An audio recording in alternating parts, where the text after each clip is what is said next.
This festival is for you, for the veterans, in celebration. Happy 4th of July. My name is Barbara Rowland. I am the Senior Division Supervisor for Independence Parks, Recreation, and Seniors. This is our 7th annual Veteran Celebration, and we're going to be starting with a gun salute in a few minutes. The Military Museum is in Barch Hall, and that is open till 3. I'm kind of echoing here. I would like to introduce the committee who helped plan this whole event, and that is Gordy Cloutier.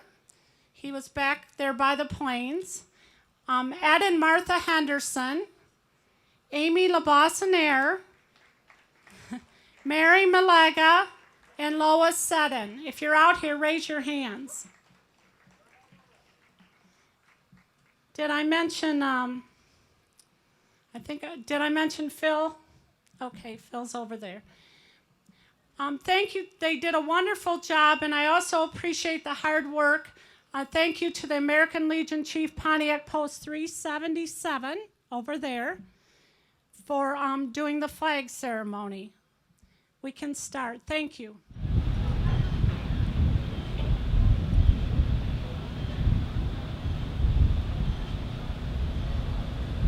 All former military personnel that's able, please stand.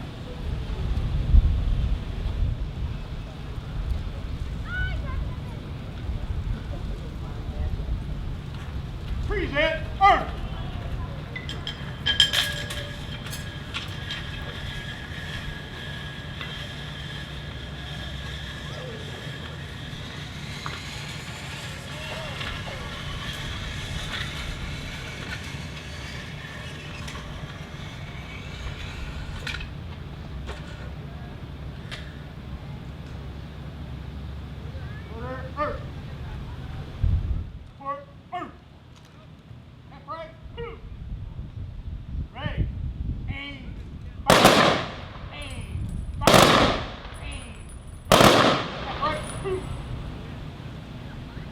Present, earth.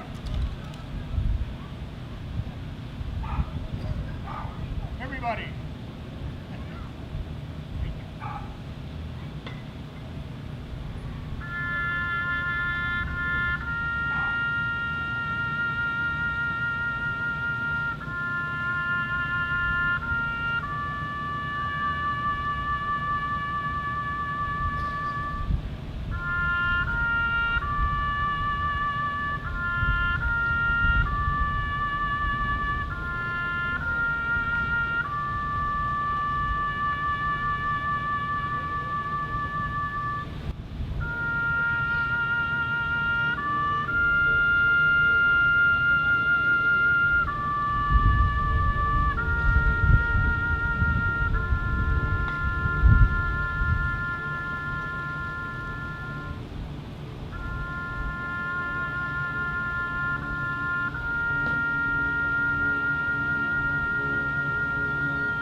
Okay, we have a very special guest, Anna Mansour, who's going to sing the national anthem.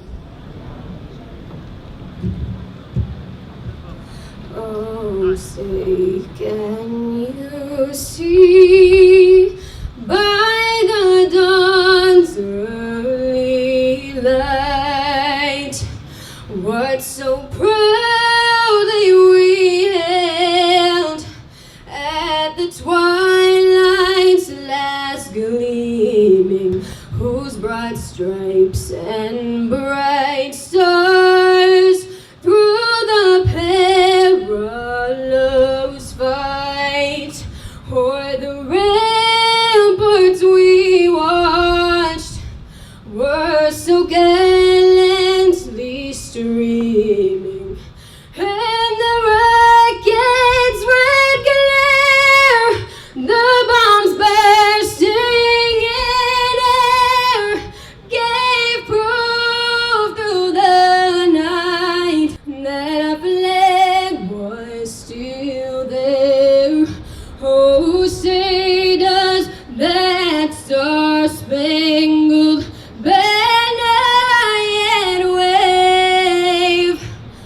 for the land of the free and the home of the brave.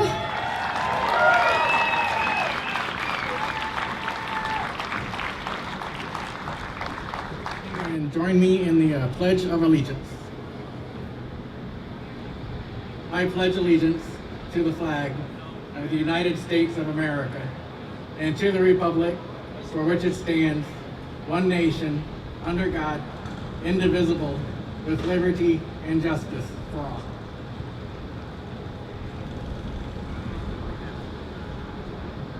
Good afternoon. My name is Gordon Duda. That's my normal name. Today, my name is Smith Parks, a Minuteman. I'm representing one of the very first veterans. 241 years ago, representatives to the Second Continental Congress signed the Declaration of Independence. And they ended with, "We mutually pledge our lives, our fortunes, and our sacred honor." What did that really mean to those, our first soldiers, that had to carry out and make that declaration a reality? And what happened to their families? I'd like to talk briefly about one patriot and his family. His name was Smith Park. He was born 1721 in Connecticut,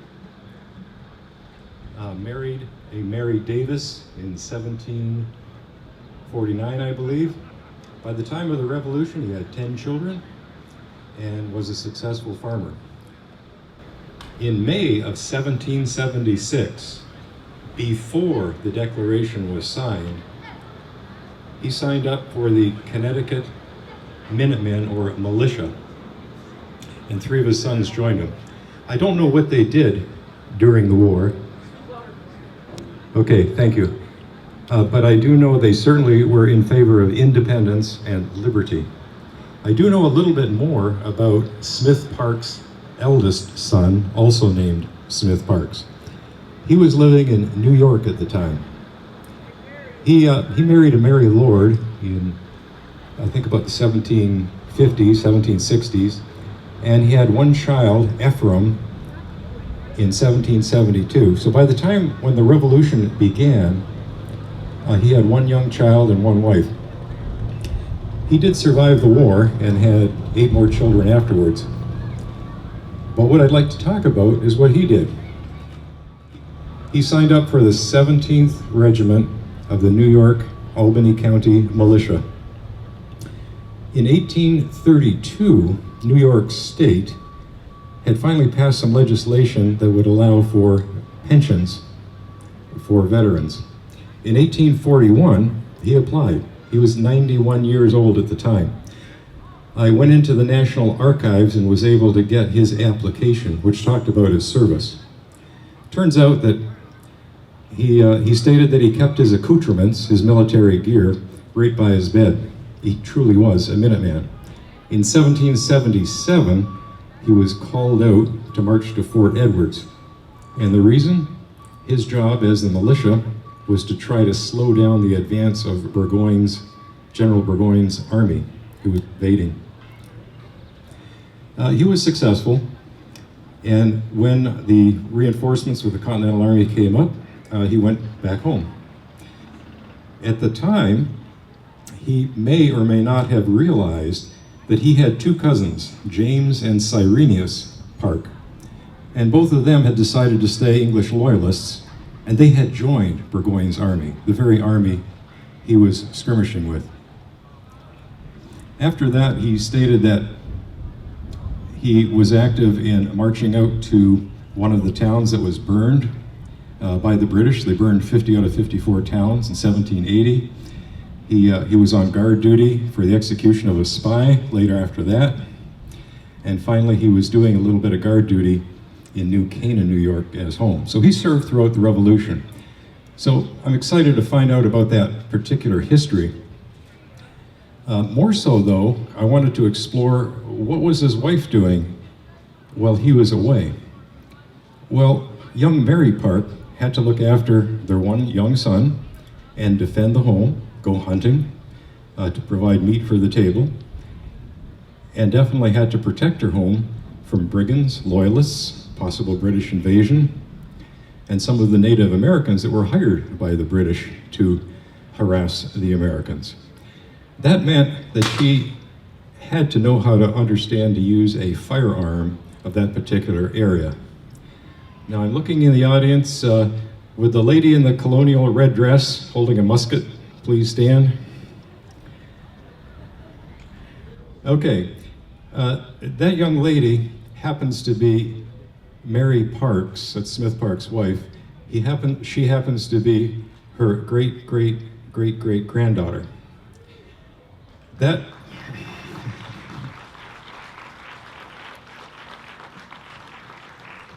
And she is carrying a typical firearm of the era. That's a 75 caliber, 250-year-old, original Revolutionary War musket. Well, both of us were somewhat curious as to see, could anyone handle that type of a weapon today? Well, I can tell you that that same lady in the red dress successfully shot that at the gun range, and I can assure you at the short distance we tested it at 25 yards, no one would ever survive a single shot from that musket. Now, what I learned from my research was that women are tremendously underrepresented in the history of our country. And having now firsthand witnessed what can be done with weapons that seem almost too powerful today, I can assure you that our colonial women were very awesome people. Okay, that concludes what I wanted to talk about the history of the family. And now I think I would like to have the descendants of Smith and Mary Parks stand. And we have a number in the audience. And at this point, that entire family, along with myself, would like to salute all of the veterans present today.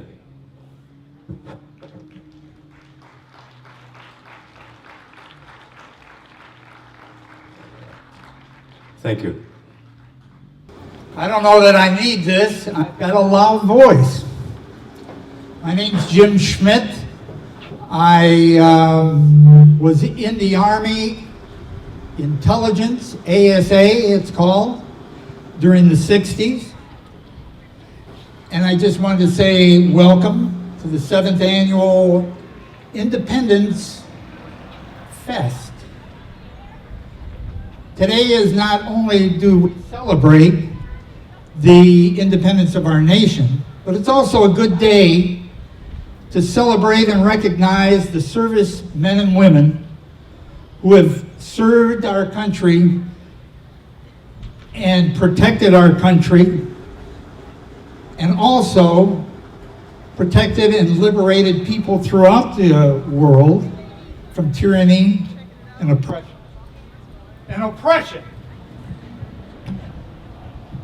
I think, there we go. I want to take a few minutes to quickly go over a timeline of some of the major conflicts that the United States has been in throughout the years. World War I, 1914. It was a 4-year war, and when the treaty was signed in 1918, there were 16 million casualties during that war. At that time, people thought, this can never happen again. This is what was called the war to end all wars. But surprisingly, 23 years later, World War II, 1941. That again was a 4-year war. And when the treaties were signed, between 50 and 85 million people lost their lives.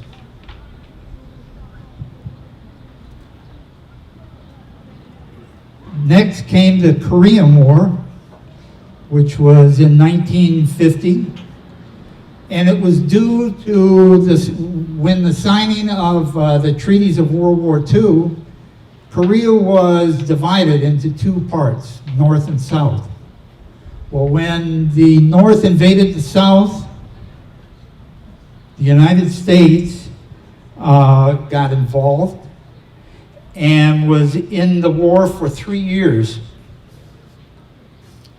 At that time, there was a ceasefire signed, and today Korea is still a divided country, as we all know. Next, Vietnam, 1962. That was the first televised war for the American public. You could sit in your living room and watch the actual war going on. We got involved to stop the communists from taking over the South Vietnam. We got out in 1973, and I believe 2 years after that, Vietnam reunited into one country. Next, the Persian Gulf Wars. Code names: Operation Desert Shield, Operation Desert Storm, and Operation Desert Saber. It was a coalition of 35 nations led by the United States against Iraq because of the invasion of Kuwait.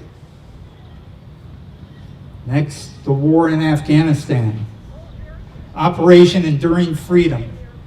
This was in response to the attacks of 9/11. And officially, it went from October of 2001 to 2014. But I think we're still there. And lastly, the war in Iraq. Operation Iraqi Freedom, Operation New Dawn.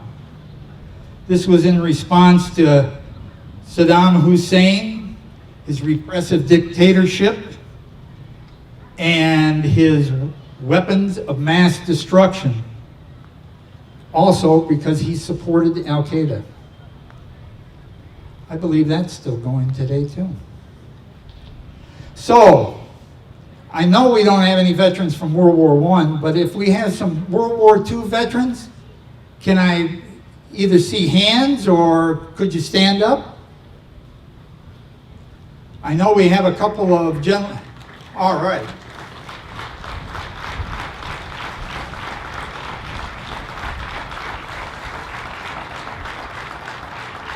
I salute you, sir.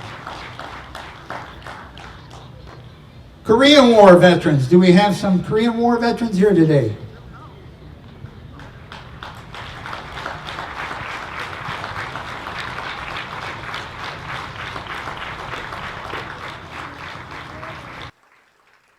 Now I know we got some Vietnam veterans here. Come on, let's see it. Either raise a hand or stand up, guys.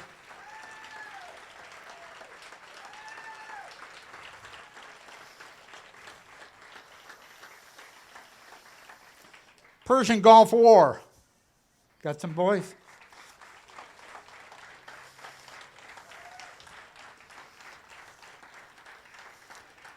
The war in Afghanistan. How about that? No?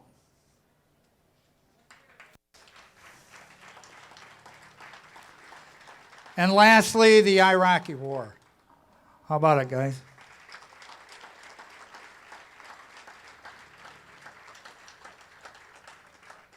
I salute you all and thank you for keeping our country safe. Thank you.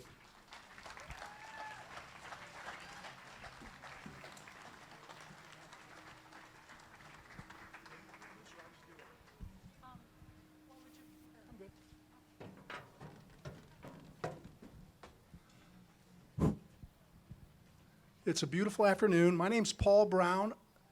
Normally you would see Supervisor Kittle standing up here. I'm a poor excuse as a substitute, but he's out of town and he asked if I would do it, and I'm more than happy to do so. I actually have a proclamation from the Township Board I'm going to read. Closer. How's that? Better?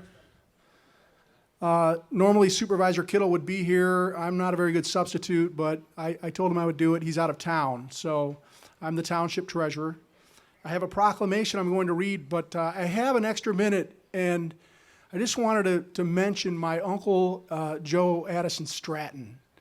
And I grew up with him as kind of a father figure to me, and he never, ever talked about the war. He fought in World War II in the Navy, and he was in some battles and faced some incredible adversity, including a Japanese jet that flew into their ship and killed his co-workers where he would normally be. But in the call to battle stations, he wasn't in that area. Everyone else there died. And he never talked about this my whole life. And a few years ago, he's now since passed away, but a couple years before that, he finally opened up, and I spent about a week recording his whole story about when he was 17 or 18 and going to Chicago and being inducted into the Navy and going to war and all the stories he shared. And so I guess what I want to point out is that while veterans may not want to talk about it now, just keep your mind open, because someday they might want to, even if it takes 40 or 50 years. And so I really appreciate the veterans out there, and thank you for your service. And I'll read the proclamation.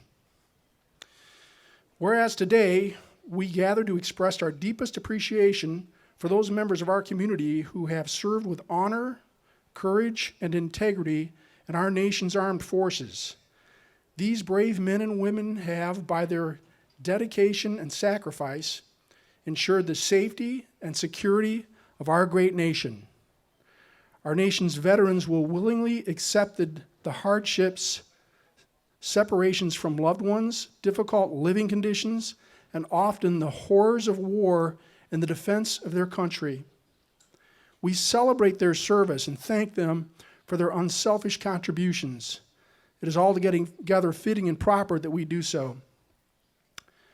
Whereas as we honor our veterans today, it is also appropriate that we pay special tribute to the young men and women of our community who are now serving on active duty in our nation's military. Even as we speak, soldiers, sailors, airmen, Marines, and Coast Guardsmen are on watch on ships, stations, and facilities all around the globe. These active duty men and women are the front line of defense in this dangerous and unstable world.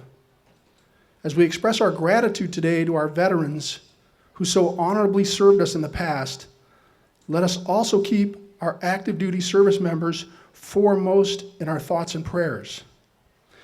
Now, therefore, let it be known the Charter Township of Independence Board of Trustees do hereby proclaim their heartfelt respect and gratitude to our military veterans and proclaim a special thanks to our active duty military personnel. May God protect you and bring you home safely.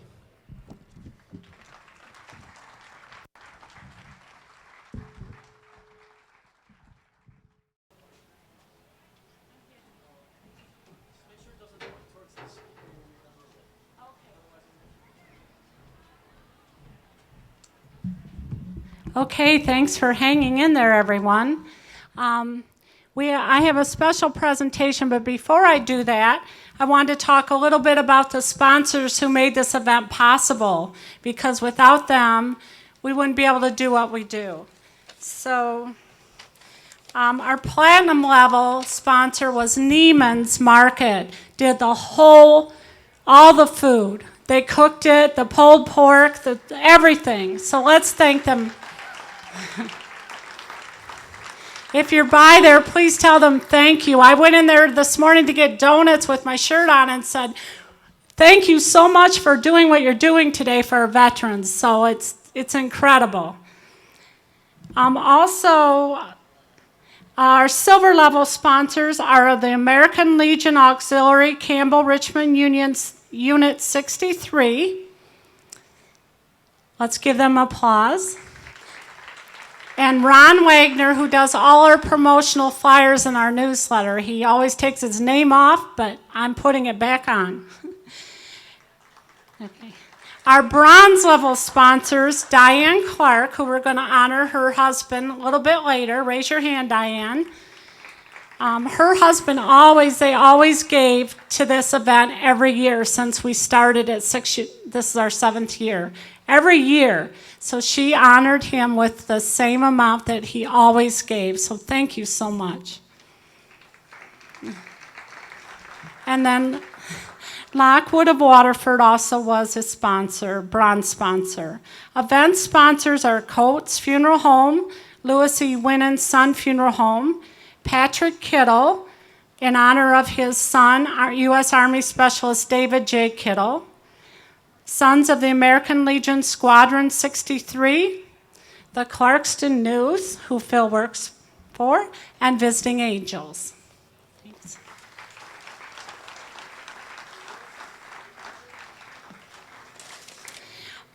Thank you to all the volunteers who helped. Raise your hand if you're a volunteer. They really a lot of them have green shirts on. Thank you so much. They worked really hard today and they don't even get paid, so. But they helped a lot today in the museum and with the food. And then I want to thank Lisa Christensen, Recreation Supervisor. She plans this whole entire event with all of the Parks and Recreation staff. And Derek Smith, there he is over there. He's our director. Of course, I was going to say in the green, but we're all in green, so that doesn't help. Okay. And I would lastly like to thank our veterans who brought stuff for the Military Museum. That's always one of my favorite things. If you didn't get a chance to go in, please do. We have almost every war covered. And we have some special World War II veterans here today that I would love to have you talk to. We're doing like a meet and greet. We put them in the middle of the room and you can go and visit with them.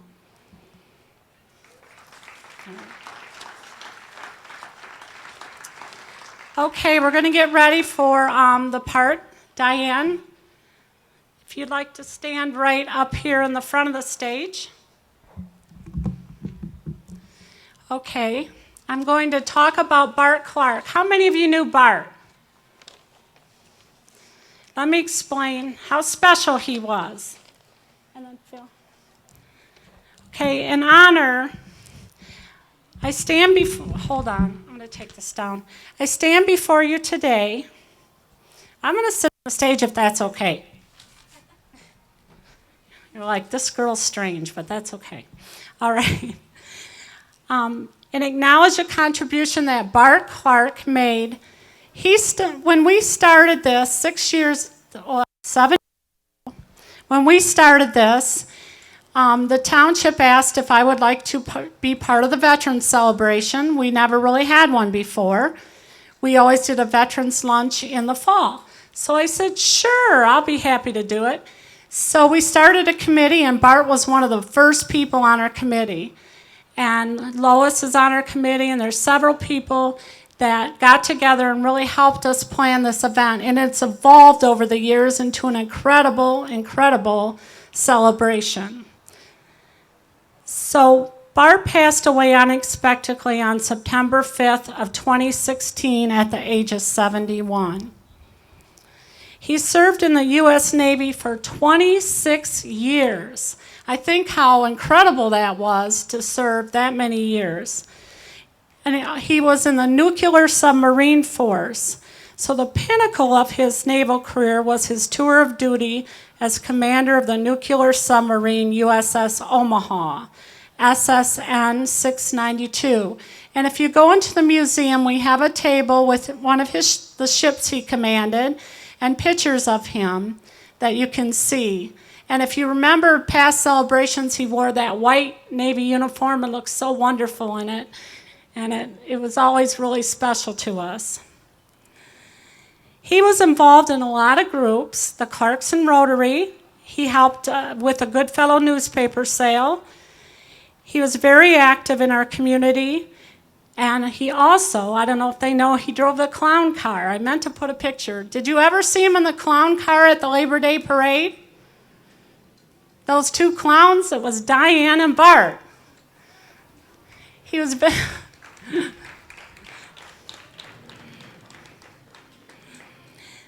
So he had several sides to him. I always saw the more serious side, but when Diane showed me the pictures of the clowns in the car, I thought that was great.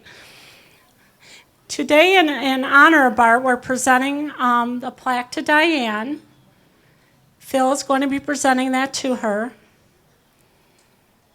On behalf of making this event special for all the veterans in our community, God bless Bart and your service to our country.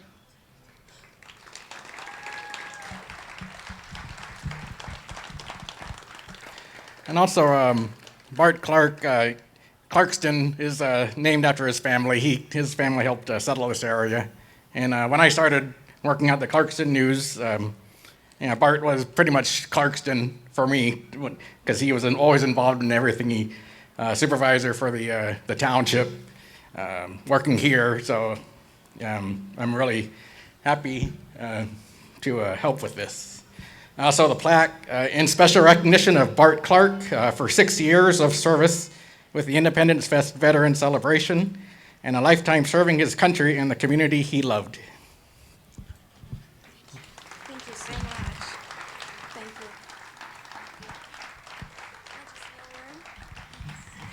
you. As you know, Bart's the speaker. I am not. But I want to thank you all for this incredible honor that you're doing for him. It makes me so proud, as it would him. And I'm quite humbled. And this will always have a very special part in my home. Thank you so much. Yeah. And if you'd like to see the plaque, Diane will be happy to show it to you. We put a very nice picture of him at one of our celebrations on it, and it just very special. All right, we have a surprise guest today, Senator Debbie Stabenow, who came. And she wanted to present something to Diane. Thank you. And I'm not. if I can, first of all, I wanted to thank Barbara. She's thanked everybody but herself. And as the event organizer, thank you so much for all that you're doing. I wanted to just give to Diane a special recognition on behalf of the U.S. Senate. And I wanted to just read 3 lines of what is my favorite poem. It's called "It Is the Soldier." And when we think of everyone that's being recognized today, all those who have served and are serving us now, to me it just reminds us of why we should be so grateful on the 4th of July. It's the soldier, not the minister, who has given us freedom of religion. It's the soldier, not the reporter, who has given us freedom of the press. It's the soldier, not the poet, who has given us freedom of speech. Thank you to everyone, and in remembrance of Bart, Diane, thank you for your joint service to the community and all that he has given, and I know the community will be remembering him for many, many years. Thank you. Oops, excuse me. I didn't want to get in the picture. Oh, sorry. Okay.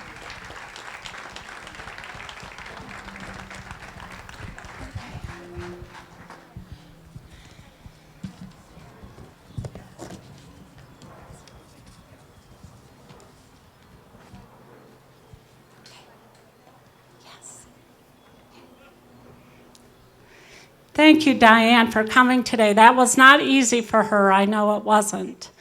We all have a lot of fond memories of Bart, so he made this event really what it is today. And Phil's been on the committee is just as long. And I want to thank all the veterans for coming today, because your coming here makes it special. So without you, it wouldn't be a veteran celebration.